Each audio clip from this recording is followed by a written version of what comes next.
There's do I even need to really explain like the situation that's going on? Like we're only here for one reason. We're not here for football, really. Um, Oh, no. One thing I do want to ask.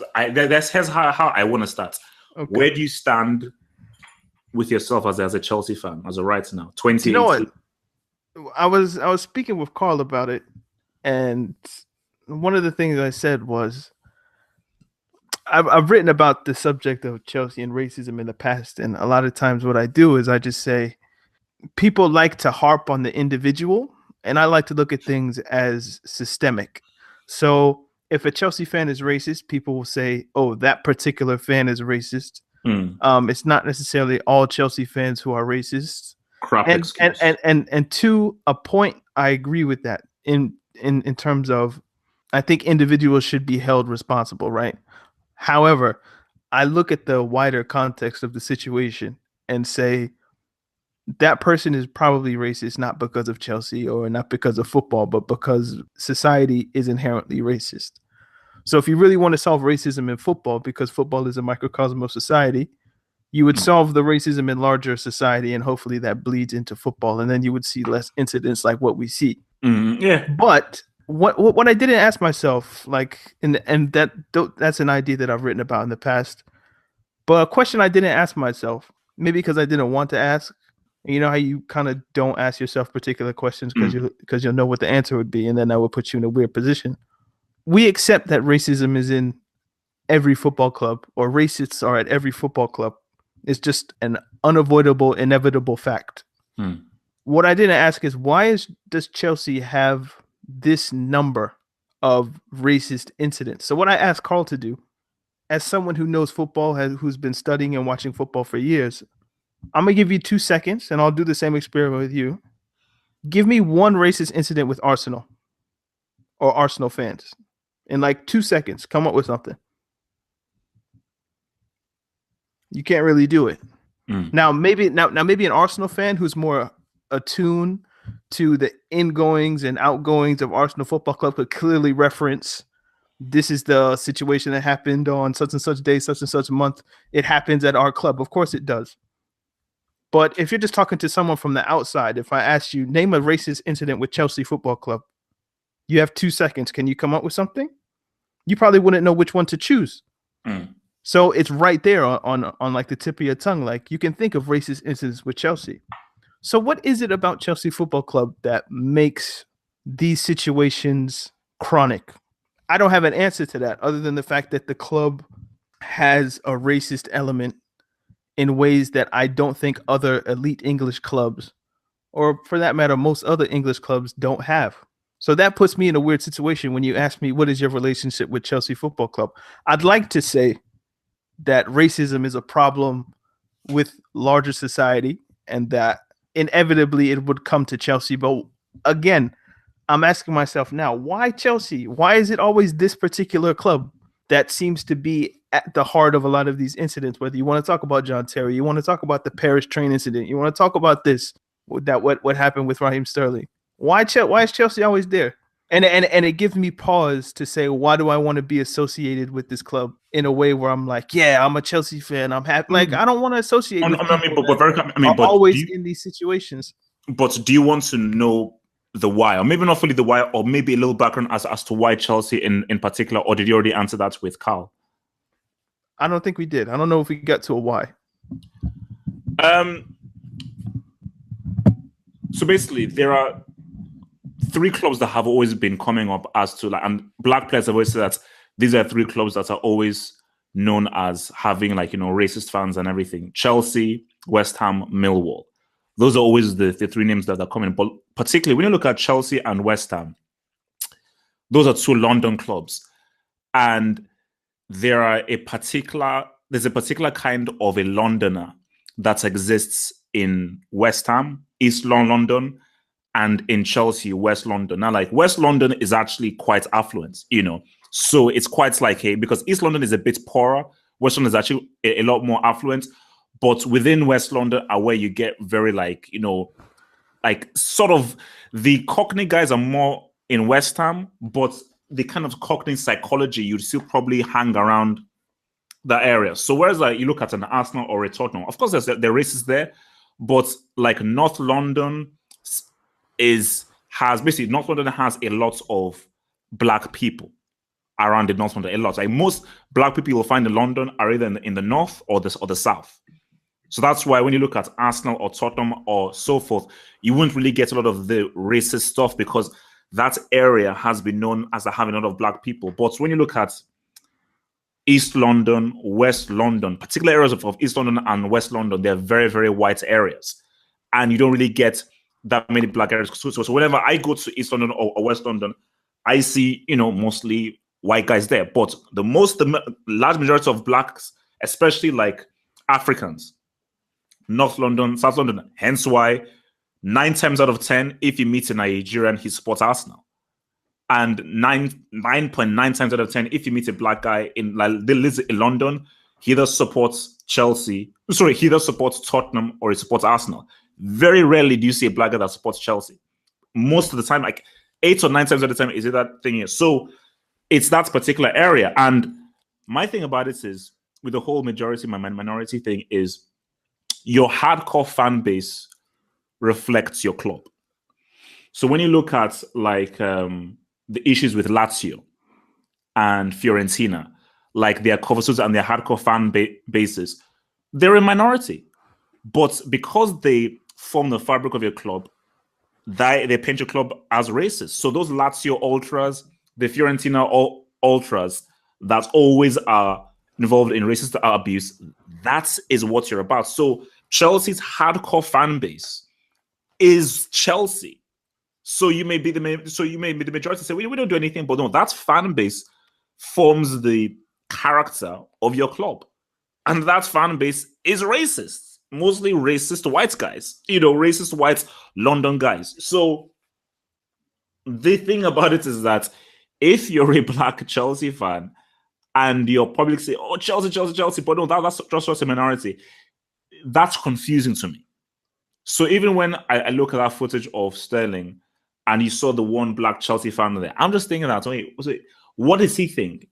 So when I look at that Chelsea fan, are you the kind of black guy that's like, hey man, look, I'm a Chelsea fan, but look, I know he said that stuff and it's wrong, but look, I'll just, look past it. Or are you a black guy that's like, no, I can't be involved in this while guys are spouting racist stuff?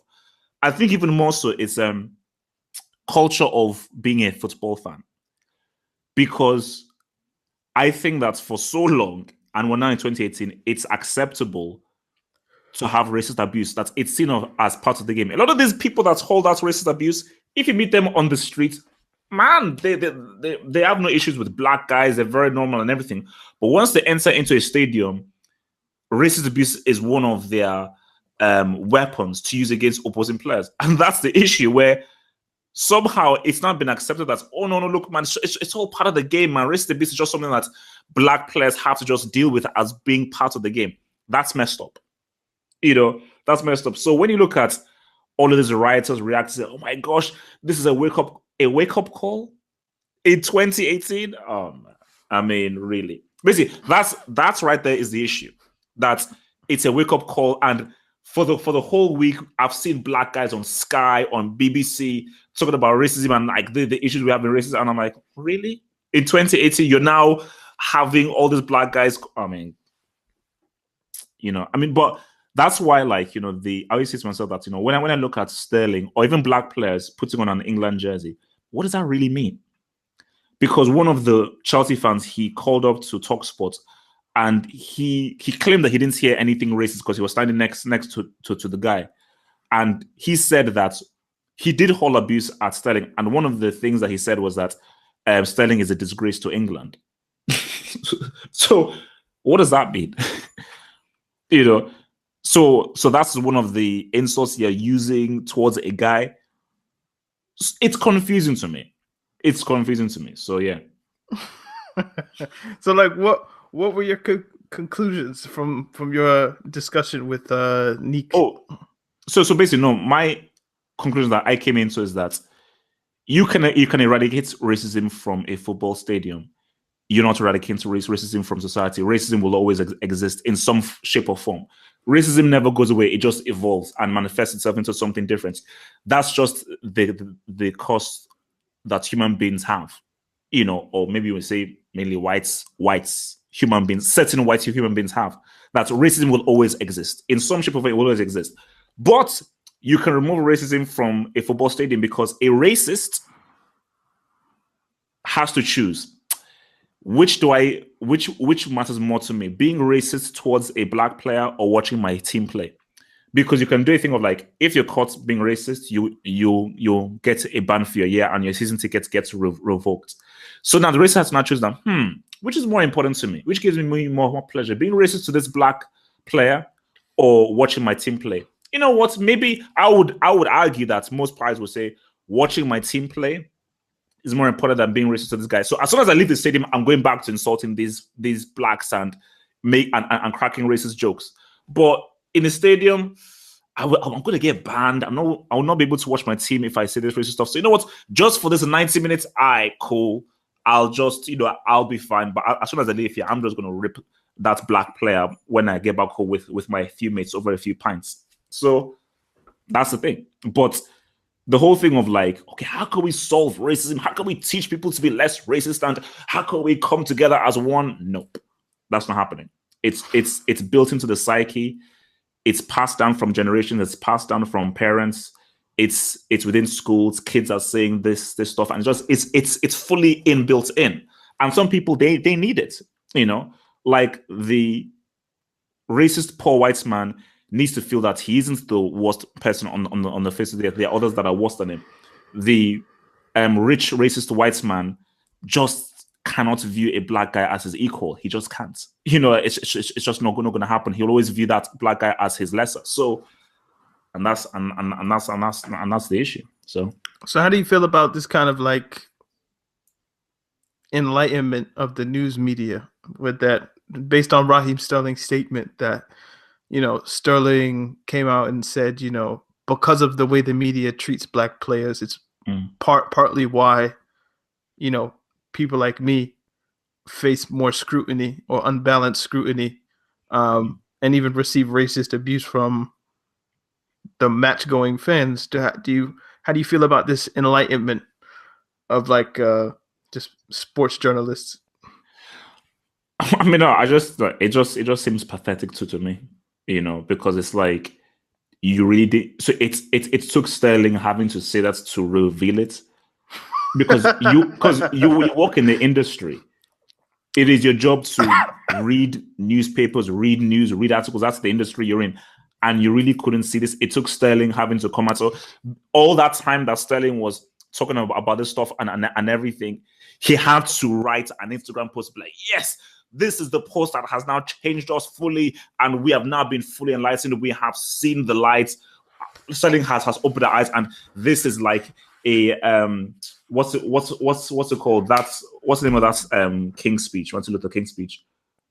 I have a dream. Yeah, I have a dream. This like the I have a dream moment. I mean, it's like, come on, really, really. It's like how the Bible story about how like Paul was going to Damascus and like he saw the light on the road and the road told him like you're gonna be a great missionary or whatever the case. Like it's like this is the moment. And like me and Carl, you'll listen to it later, but like we were like, we've been talking about this since at least 2016, at least. Yeah. At least like black people have been talking, black journalists specifically, or just people who are in tune with how black people think about these things. Like we've been talking about this since at least 2016, if not before, and at least in terms of how Sterling's treated in the media. And it takes until almost 2019 for, this is a big wake up call for us. Like, why were you asleep? Is my question. And how could you afford to be asleep? Look, it's. I mean, for me, it's. You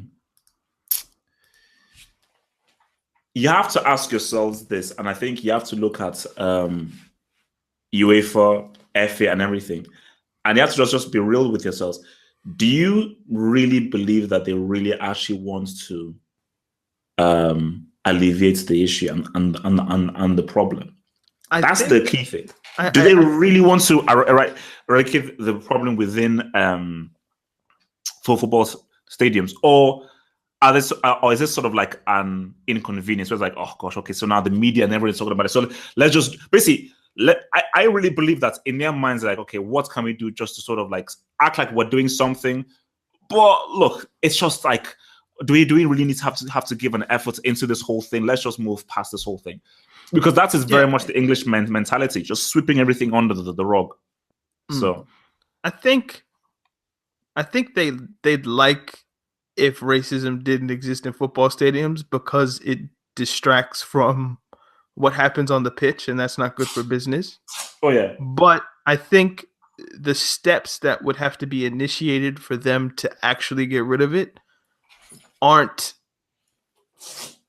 exactly what you would want to do if you're running a business, because that would mean you threaten to take away points, you threaten to play in empty stadiums, you threaten to take away people's season tickets, which affects, that atmosphere and, how it appears on television and things like that. Like the steps that you would have to go through in order to eliminate racism from a football stadium, not eliminate racism from football, but just get it out of the stadiums, would be too costly, I think, to the bottom line for them really to aggressively pursue it.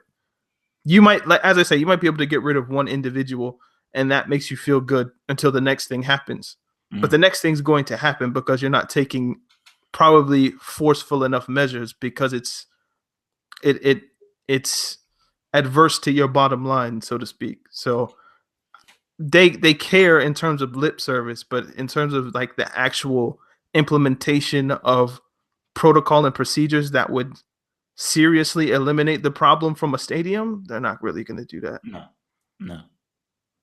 And also as well, like you look at organizations like Kick It Out. I mean, those guys, I mean, like, I'm sorry, they're a bunch of clowns, because a very good point was made when I was on the Knicks podcast, which is that it's begun with let's kick racism out. Now it's now become kick it out. So all forms of bigotry. So therefore, what you are fighting, which is racism, which is the biggest issue, because racism is the biggest issue. It's not sexism, it's not homophobia. Racism is the biggest issue. That's now being lost. So you've now morphed it into like, hey, let's just kick it out, because again, you're an organization that's really, you've dropped the ball and you've not really tried to be focused in eradicating the issue. But my thing is this is that like, I'm done talking. I'm done talking and having conversations. I'm a man about action.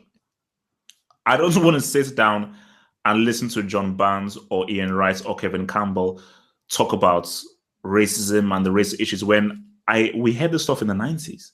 Black players have been saying, I've been going through this stuff since the 80s and 90s. I've been talking about this stuff since the 80s and 90s. People now bring them back on to say the same exact. Do you know how stupid that is? They've been saying this for decades, but in 2018, you're bringing them on to say what? What? Also, because it's happened. So because it has happened to Sterling, and Sterling is one of England's best players. Now, this is now something new. Do you know how sick that is? Yeah, you know what? I actually we referenced that when I talk with Carl. Like, the only reason, maybe not the only reason, but I think the primary reasons why this is happening like it's happening is because it happened to Sterling, who is one of England's best footballers. It happens in a game that's Chelsea against Manchester City, which was one of the biggest games of the season. It happens at Saturday night or Saturday evening at 5:30. You can clearly see what the man says, and there's a platform on which for people to actually say, "Hey, look, did you see what he said?" So you need to add all these things together to get a statement of maybe we need to look at ourselves. Yeah, I mean, no, it's true. No, it's okay, but I still want to understand, where do you stand right now as a Chelsea fan? I don't want to consider myself a Chelsea fan. Is where I'm at right now. Like, and you know what? I've been at this place before. In terms of the John Terry situation, probably should have been where I was like, the Paris train incident, I hung on because it was a thing of like, I didn't want to paint everybody with the brush with that broad racism. I wasn't prepared at that time to be like, you know what, forget this. Like I wasn't prepared. Like I don't think politically at that time to just be like, I can't. But I think in the past few years, especially I think that happened in 2014. So over the past like few years, I think I've done enough reading, I've done enough development, I've matured to a place where it's just like, I don't know if I can. I really don't know if I can do this. I don't know if I can be associated in that way.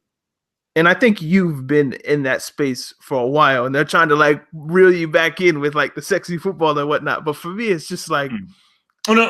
I mean, no, for me, like I can't see myself when somebody asks me, who do you support? I don't want to say Chelsea. You see, for me, I always say that I'm a complicated fan. That's my. I cannot come out and fully call myself a Chelsea fan, and no, I can't. I just say I'm a complicated fan where, you know what, whatever team you choose is that team, right? And that's just how football works. So Chelsea have always been my team, and that's my team. But reality is reality. I supported them before. I mean, this was when I was living in Nigeria, so I did not know anything about what the hell Chelsea and their history and everything was about. Again, I've forgotten what his name is. I wish I remember his name. Again, the Knicks podcast, they were referencing us. The first black player for Chelsea. Cannaville. There we go. Again, this was all new to me, that Chelsea fans were racially abusing him through his... And they only began to chant his name when he scored a goal, like in an FA Cup game or something. There were stories about, like, if a game was 1-0 and Cannaville scored a goal, Chelsea fans would say we lost 1-0 because they didn't count his goals. Or if the game was 1-1 and he scored the 2-1 winner, Chelsea fans would be like, we drew 1-1 because the goal from the black guy doesn't count. Like his story, when you read it, is just, it's crazy. I mean, okay. And this is the 1980s. Yeah. What am I trying to say? A lot of times, at least for me, I get sucked into looking at like the American paradigm of how racism works, and you go kind of like all the way back to like the 1600s, the 1700s, 1800s, 1960s. Like 1960s to me feels like a really long time ago.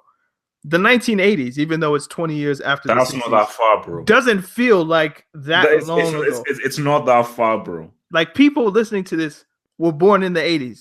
You were born in the 80s, not to give your full age away. Like I was almost born in the 80s, put it that way. Like for these situations to be happening where I know some of those people are still alive, like there was color TV, basically. Like it's not like some old time, this was a really long time ago in our history. No, this is 30 years ago, 40 years ago, your lifetimes.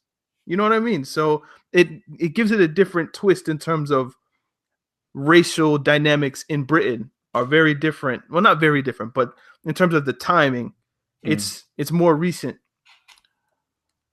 No. That is the scary thing. And also, like, just the first black player in like the 1980s. But remember how I think he apparently a teammate of his racially abused him, and then he physically attacked him, and then he never played for Chelsea again. I'm not aware of that story, but if that's the case, I wouldn't be surprised.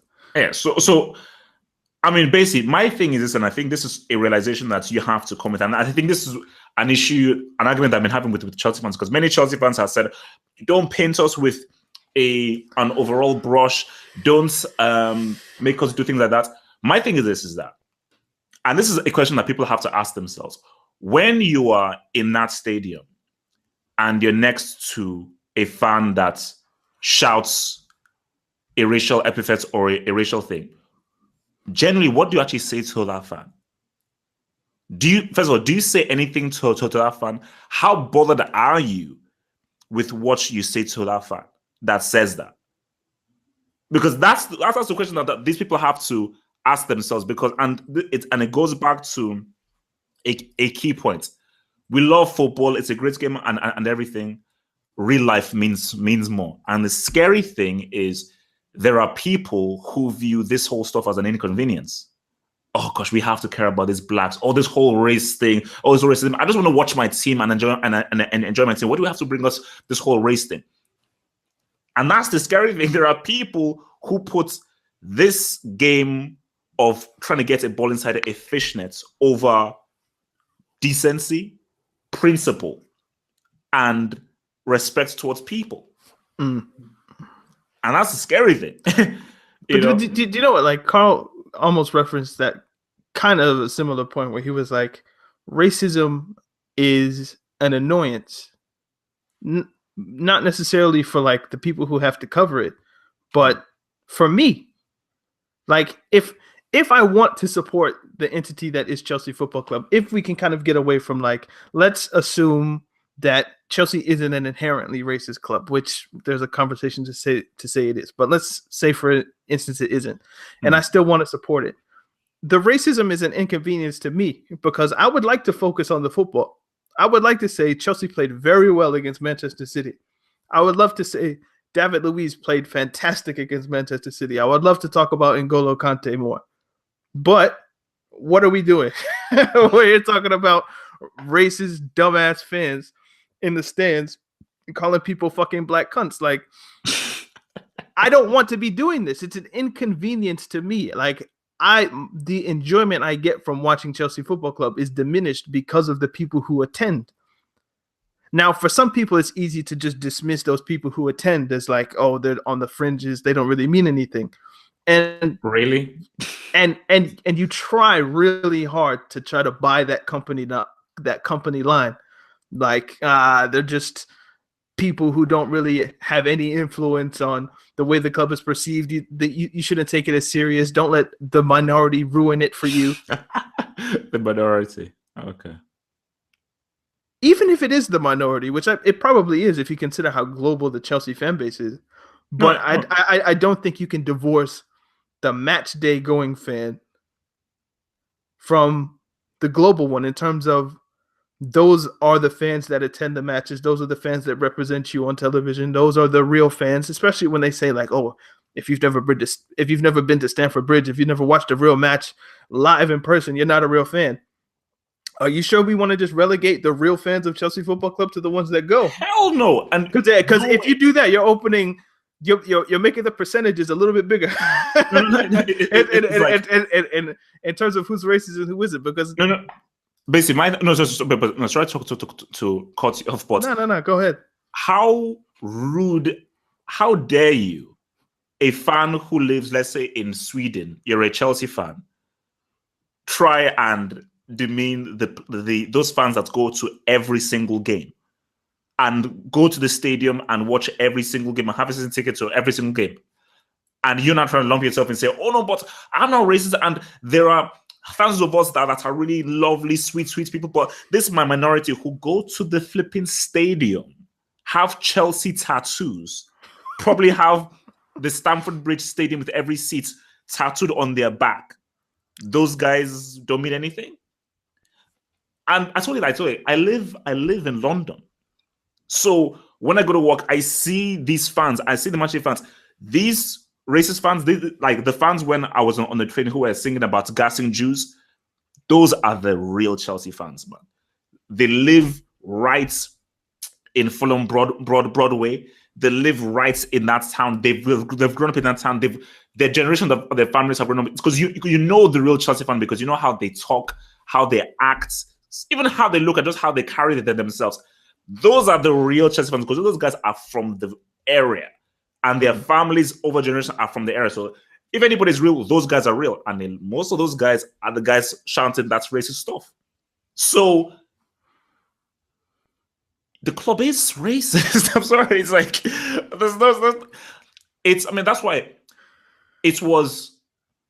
You know what? When during the whole John Terry thing, it wasn't as painful as I thought it was when I had to say, you know what? Yeah, I don't think it's going to work out.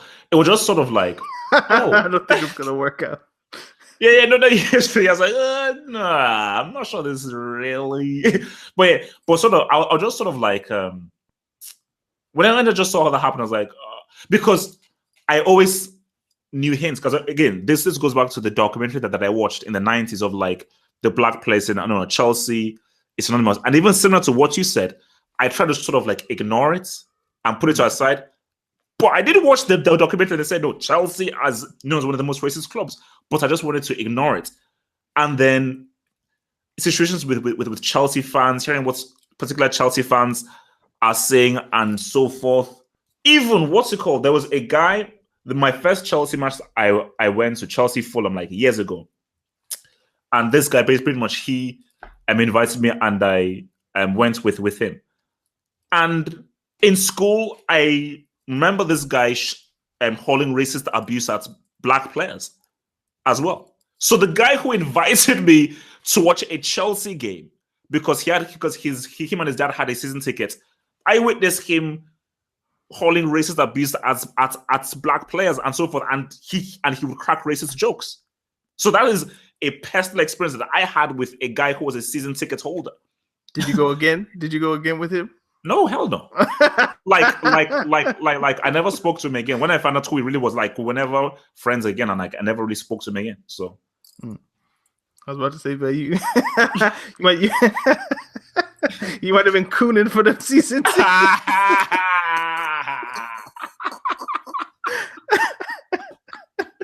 Come on, man, come on, Brandy, that's it, baby. I know it's bad, baby. Come on, Brandy, that's it. Okay. I have one other thing I'd like to talk with you about. Ooh, okay. So the reaction to Sterling's reaction, I think, has been interesting. In terms of, he heard the abuse, he looked at them, he kind of smiled. And you could tell by the way that he reacted that something was said. That body language. I told you, man. Look, man, we know our body language, man. When I saw his body language, I knew. I was like, yeah, something was said. I know. Because it was a vibe like, did somebody really just say that to me? Yeah, exactly. But and then like, there's a saying where like, you have to laugh to stop from crying. And you just kind of laugh at it in terms of like, let me not get mad. But that's just what he just said was crazy. And then you just kind of have to get on with it. But the people's reaction has been like, oh, Sterling handled it perfectly. Oh, man, Daniel, thank you for... and I didn't even cover this in the podcast. Thank you for bringing this up. Great points. I love this point that you brought up. Thank you so much. The high road. Daniel, I am sick and tired of taking the high road. Do you know how insulting it is? When they go low, we go high. Yeah. Do you know how insulting it is for white guys to applaud Raheem Sterling for his reaction? Why shouldn't he react physically? Oh, but this just shows what a classic guy Sterling is. He just laughed and everything. Wait, how dare you? What gives you the right to judge what his reaction should be? It is so insulting. It's amazing how insulting that is. And like, for me, why do I have to take the high road? Why? Again, it goes back to the whole Malcolm X, Luther King dichotomy. It goes back to the whole thing of like why almost every white teacher I knew in school was in love with Martin Luther King and they hated Malcolm X. And I always say to myself that, man, why does none of my white teachers mention Malcolm X? Every single one of my white teachers mentions Mandela and they mention Martin Luther King. Why though? Because again, you want to pacify people. So someone racially abuses you, pushes you, demeans you, but you should be like, no, I won't react. I'll just smile. I don't have to stoop to your level. Nah, man. You wanna go to the gutter? Let's get down to the gutter together. Let's get down to the gutter. You want to go to the gutter? Let's get down to the gutter together. Both of us. Let's ride. I brought this up with Carl, and we were kind of at the end of the conversation, so I didn't want to belabor my point, but I made sure to get it out. It's like the fact that you have to almost be less than what you can be really annoys me in terms of if the only acceptable response to someone being racist to me is for me to laugh at them, I'm not being allowed to be myself. Because what if my real self wants to just slap him or and maybe not even again put hands on someone, but just go up to them, ball in my hands. I'm a footballer. I'm Raheem Sterling in this situation. I hear you fucking black cunt, and I go up to him and I say, and I put my finger in his face. I say, if you ever say that to me again in your fucking life, da da da da da. Like I go into my whole 1-2. Like, don't you ever say that to me again. And I respond in kind, not necessarily with violence. I don't think Raheem Sterling should be the one to be out here slapping people. He has a career that he has to worry about. He has, money that's probably going to fund his family and his loved ones and things. So he shouldn't jeopardize his career in terms of that. But the fact that I have to be like, let me just turn off the aggressiveness for a little bit and let me just be respectable and kind and nice and kind of put my anger on the back burner so I can appear nice and respectable for the white people and even just wider society who's viewing this. I find that as dehumanizing because I don't get to express my full range of emotion. And I, as a human being, should be allowed, if someone says something to me, to react the way I feel. Not necessarily, again, in terms of like, you shouldn't overreact in terms of like, if someone calls you something that's not licensed for you to like get a knife or get a gun or something like that, like that's going over the top, obviously. But if the acceptable response in terms of wider media's eyes is, oh, you just hear the abuse and you smile and you laugh and you turn away, or if someone throws a banana at you, you do the John Barnes and you just backheel it away and you just move on. Like, no, fuck that shit. Like, if you throw a banana at me, I'm throwing it back at you. And then punching you in the face. I mean, like, obviously we can you can go that far if you want. I mean, and again, like, I feel like that's not an unreasonable response to someone hurling abuse at you. It's called abuse, verbal abuse, but it's abuse for a reason. Like, it's intended to hurt you. You know what I mean? So I just don't like that. Be respectable in your trauma. No. Like, do you know what? Be nonviolent. Like, okay, no, but Sissy, do you know what the key thing is? The key thing is the people who are trying to tell you how to respond with certain abuse. They don't know how it feels when that abuse has been given to you. So white people saying, oh, no, this is, an appropriate way to respond. White people, have you ever been black? Do you know what it's like to be black? Do you know what it's like to receive abuse being black? If you don't know, you have no place to tell someone how to react when they're racially abused because you don't know what it feels like to be racially abused. You just don't. You have no concept to know what it like to feel like to be racially abused. That's only something that black and mixed race and other guys experience and know. For white people, you don't understand that. So you have no place whatsoever to commend Sterling on his reaction. You have no place. Because for me, I understand why Sterling reacted the way he did, and I applaud him for his restraint. But the assumption that you should have nothing to restrain from is I see the argument going that way. Like, the way Sterling reacted is the proper response. Full stop. I'm like, no, that's a comma.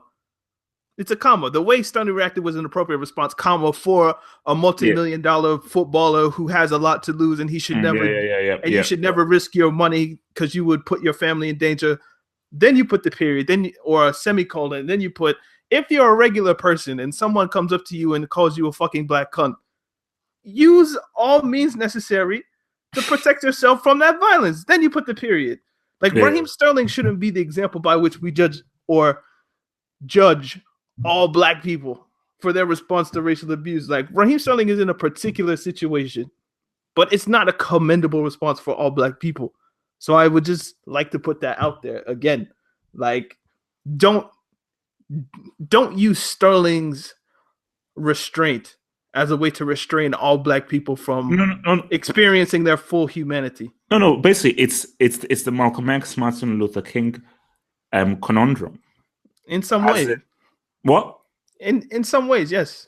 Oh no, you don't know yet, because again, it's like I think a lot of white people want the King response, i.e., pacification, peaceful. We don't have to react like that. But for Malcolm X, he said these people will never stop. They will always hate you. They will keep on hating you. And even if you try and pacify, that won't change their view towards you. So just like a child and everything, the only language that these guys understand is physicality. And that's the only thing that they understand. Because if that dude could get beat up by most black guys. So if that dude in the streets, if that dude in the streets said it to me, said it to most black guys, they would beat the living crap out of him. And he would get beaten so badly, he would think twice by saying stuff. But if a black guy just laughs off and just goes and say, haha, ignore, he'll just keep on doing it, and he'll do it to another guy the next time. But if he gets his face beaten up, gets completely totaled, that will have a greater effect on him. And he'll think twice before doing that again. He'll still do it in private, but that will have a greater effect on him if he gets the crap beaten out of him. I agree, but I do want to be fair to King in a way. Like, if a person can be shamed, shame is just as important as a tool as violence. True. So, but you have to ask, with the systemic nature that is particularly at Chelsea Football Club, that we see these incidents over and over and over again. If a person cannot be shamed, how do you respond to their abuse? Or if a particular group of people are immune to shame, basically, if you plaster this man's face all over everywhere and he feels regret in some way, then maybe the nonviolent approach works. But for me, with the chronic number of incidents that have happened with Chelsea Football Club, it would seem to me, or it would seem to appear, that no amount of shame would stop that racist core of Chelsea from stopping their actions. So what is the appropriate response to people who are shameless? And to King's point, when King went north, like the tactic of nonviolence was a Southern strategy, if you will. King was like, look, we are going to use nonviolent action, and the television cameras are going to see dogs getting sicked on us, hoses getting sicked on us, the police beating us with billy clubs, people, throwing ketchup and mustard and calling us names when we're doing sit-ins at lunch counters. We're going to shame the Southern white population into looking at themselves and hopefully changing their action. So that was the plan. And to King's eternal credit, it worked in some ways. When you went north, though, when King went north, and he realized, like, these people actually think they're good, but they're not as good as they think they are. If you read a letter to a Birmingham jail where he criticizes liberal white people who the North is in abundance of, or was in abundance of, at least at that time. We can argue whether it's still to that point today. But when you're dealing with people who actually think they're good, or even people who know they're bad, but they just don't care, how do you shame them? You can't. And then you bring in Malcolm, who lived in Detroit, went to Harlem, a Northern Negro in that sense. He had a completely different approach because, one, he was a convict, King was a Baptist preacher, so that those ideologies collide in that way. But Malcolm was exposed to a different breed of racism that wasn't necessarily calling people niggers and like colored water fountains and this and that, but it was a more covert, not as abrasive form of racism in some ways, even though like his dad was murdered by the Ku Klux Klan and things like that. So I think what has to happen is there needs to be a deduction of who is shameable and who isn't. And if you're a shameless person, then the whole respond with love and maybe that will change them. That's not going to work. So you have to find a different strategy. You have to be maybe a little bit more forceful in the face of it, and maybe then you putting hands on someone could at least get something in their mind. Like if I'm not going to change my mind, at least I'm not going to say it to them. You know what I mean? Like, if you're going to be racist, maybe the idea that I could get beat up, maybe I don't have to deal with it that way. You can keep your racist thoughts, but if you have in the back of my mind, this person might beat me up, maybe you just won't say it to me. And that's a win. Yeah. Yeah. I mean, I hope I got the history right. Well, like, no, you better, because I'm probably gonna post this on my channel. So, you know what? Let's just post this on your channel instead of like posting it on. Things. So No, because I actually wanted to do a thing on the top, but I think like, yeah, this actually works to put this on the thing. So, do you have any other points that you want to get through? So where do we go from here? Where do we go? Where do we go from here? First, we need to find this man's name, number one, and then run through the whole shaming thing. I think that's key. So we need to find out his name is Neil McNeil from such McSuch and Fulham, Hammersmith, such and such. Get this man's address, and then run it from there. But do you mean like wider society? Where do we go from here? No. As I said again, racism can't be solved in society. That's not happening. With regards to football and racist fans, racist chants, so forth. Because again, I've said that you have to be serious right now. Deduction of points, stadium bans, banning certain fans. No more 20,000 euro fines, slap on the wrist and so forth. If you're serious about this, have serious consequences. Because the key thing about, if your club is being affected by you holding racist abuse, then you say to yourself, okay, wait a minute, is this actually worth it? My club is actually being affected by me holding this racist abuse. So if my club is being deducted points and so forth by me holding racist abuse, is it really worth it? That's my take, So basically, you use their love of something else to stop their hate of something else. Yeah. Maybe that could work. I don't know, but see, again, I don't think. If imagine a society where that was the case, and if we want to say that, like society, I don't say the case is that this won't solve racism. They will still be racist. I'm talking about. That's what I'm saying. Like, if it's so deeply ingrained at a place like Chelsea Football Club, as you suggest, as you've experienced, would it matter? Oh no. My thing is about eradicating it within football stadiums. You will not change the way that these people think. That's not happening. When they leave that football stadium, that is who they are. The issue now is, how do you remove this from a football stadium?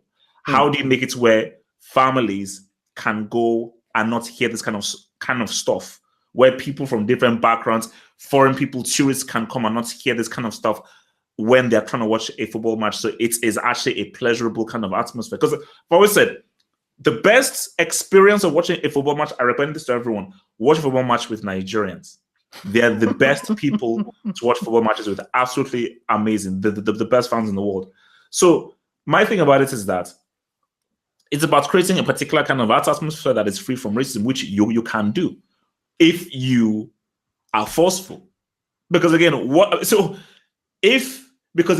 the fans who are not being racist, when they see their club is deducted points because the guy sitting 3 rows down is being racist, that fan will go to that fan and say, yo, what?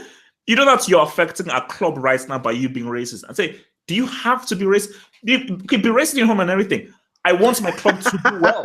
I want my club to do well. You being racist is affecting our club because there's now this new mandate that says any racist abuse that is caught, because there are CCTVs, we've got all the technology in the world that can record everywhere around a stadium and so forth. People's photo IDs are all taken, so everybody knows who walks in, because the technology is there and can be improved. So you will be caught out. So they'll say to us that way, you're affected my club, bro, by you being racist. So that's how you can eradicate it. Will they do it? I doubt they will, but that's how you eradicate it. Whew. Yeah, man. The copyright claim's now gone. So luckily, I was low key worried about that. But yeah, I don't know, man. I just think some people are just forsaken. Like it's too far gone. You know what I mean? Like I feel like you put anybody in a situation where they're able to abuse someone, especially someone on the level of Raheem Sterling, they're gonna take their chance. Like that man, I believe, ran downstairs. Yeah. In order just for him to say that. So he probably saw the ball go out, ran his little 3-4 stairs down just to get off. Like I'm gonna make sure this end. Fuck it. He probably read it. I'm gonna make sure this nigga hears me. And then he just ran down there. I was like, you fucking black cunt. I'm just like, and then he said it with so much vigor that it was so clear to read what he said. No, but do you know what I say to myself that? Like his ambition is what got him messed up. If he mumbled it, he would have got away with it. No, but you know, my thing is that I'm just trying to enter that guy's psyche. Like why? First of all, what is it about Sterling in particular that you would want to say this with such vigor? It's what Sterling mentioned. It's the vilification of Sterling in the media. I think that plays a big part of it. Is that every time he does something, it's Manchester City footballer Raheem Sterling buys a house for his mom with £2 million. Like, what the hell is he thinking? Like, he shops at Poundland. Like, everything he does is vilified in a particular way. If he goes to a rich store, oh, look at this black person spending money extravagantly. If he goes to the dollar store or the pound store, like, oh, look at this black footballer. Where's his money? Is he going broke? Like everything he does. And also, sorry, just a very quick point. Yeah. Media. I think people have to wisen up now. And I think, again, I'll be real here. Most people are stupid. I'm sorry. Like most people in this world are ill-informed and are stupid. I definitely have a point on this, but go ahead. And also, there is no excuse in 2018 to be stupid and ill-informed. We have so much information at our disposal. Yeah. Why are you still buying the Sun and the Daily Mail? You have, you have Wikipedia, you have Twitter, you have Google, you have different internet things around. So there is so much different levels of information that you can get to. Why are you still reading trash like the Daily Mail? Again, like that's why I'm glad that we do this podcast. Like Carl even mentioned it. Like where do you get like the voices of 3 black people doing something in football media like this? Like he brought up other podcasts. Like I think Touchline Fracas, where like the majority of that is black. Like there's so many places where you can go to get football news that you don't have to subject yourself to the brainwashing of particular outdated, antiquated, high-key racist news outlets. You know what I mean? But what I had a point. It was something along the lines of like these newspapers, like it almost goes back to the idea of like this is a wake-up call for like news media. It's almost like Sterling saying it. They all of a sudden just realized that we influence people. Oh my God! Like what did you think you were? You know what I mean? Like what did you think being kind of the arbitrator or like almost the function that's in my mind is a DJ, but what's the word I'm looking for? A curator. News people curate the news. There are a bunch of stories that could be talked about. But you decide what goes out, and people trust because you are who you say you are or what you are, because you've been doing it for hundreds of years or whatever the case may be, that you are a good curator of the news, and therefore I should read your news in terms of like buying it every week, listening to what you say, opinions, facts, whatever the case may be. It almost feels like just because Sterling said, oh, the news media is part of the problem, it's like something clicked in their mind, like, oh my God, we really influence people to think a particular way. What did you think you were doing when you were talking about Raheem Sterling in that way? Like, where has this outrage or where have you been? Where have you been? It's very frustrating for me to just like see all of these like well-to-do white journalists just come out the woodwork, like let me write these 800 words about racism today, because like this is my job. Good pat on the back, Henry. Good pat on the back, John. Where the fuck have you been? We've been here talking about this shit for years, decades, even as Half Hope said. Like, where have you been? but yeah, look. Welcome to the party. I hope you stay.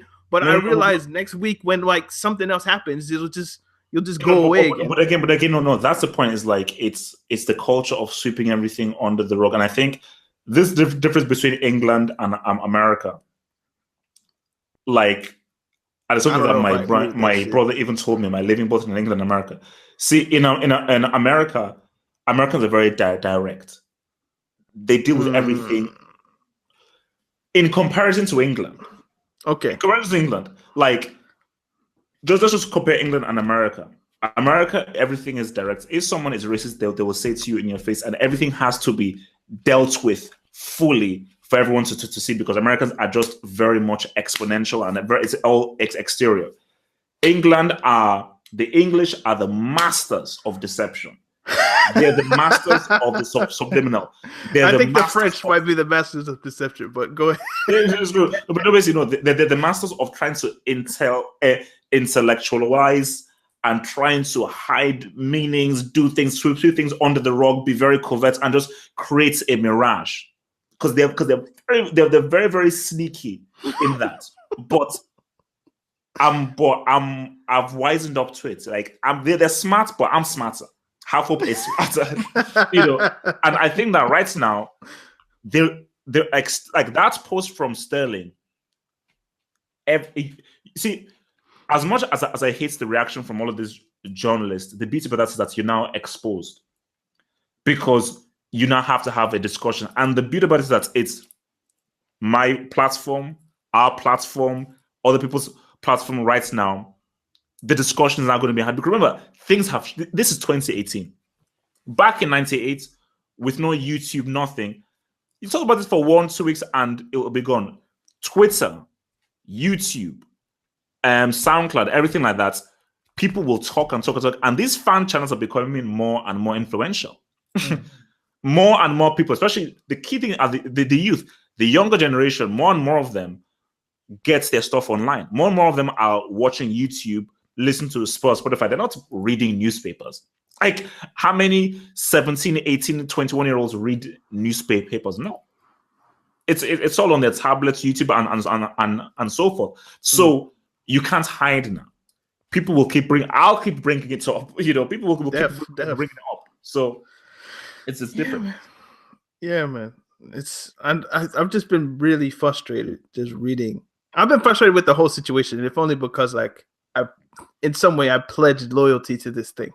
And I'm kind of I'm at that point of just fed upness. I don't know if there's a word for it. Just like, it's like disappointment mixed with like just shame in myself almost. Like, how have I gone this long without seriously like just taking an hour and just sitting down and just thinking about your position in this? It's one of those things, man. But yeah, it's not going to stop though. We'll be back here in March after someone calls like Yannick Bolasie there'll be a monkey or whatever. Like, nobody's gonna learn, but we'll be here, I guess.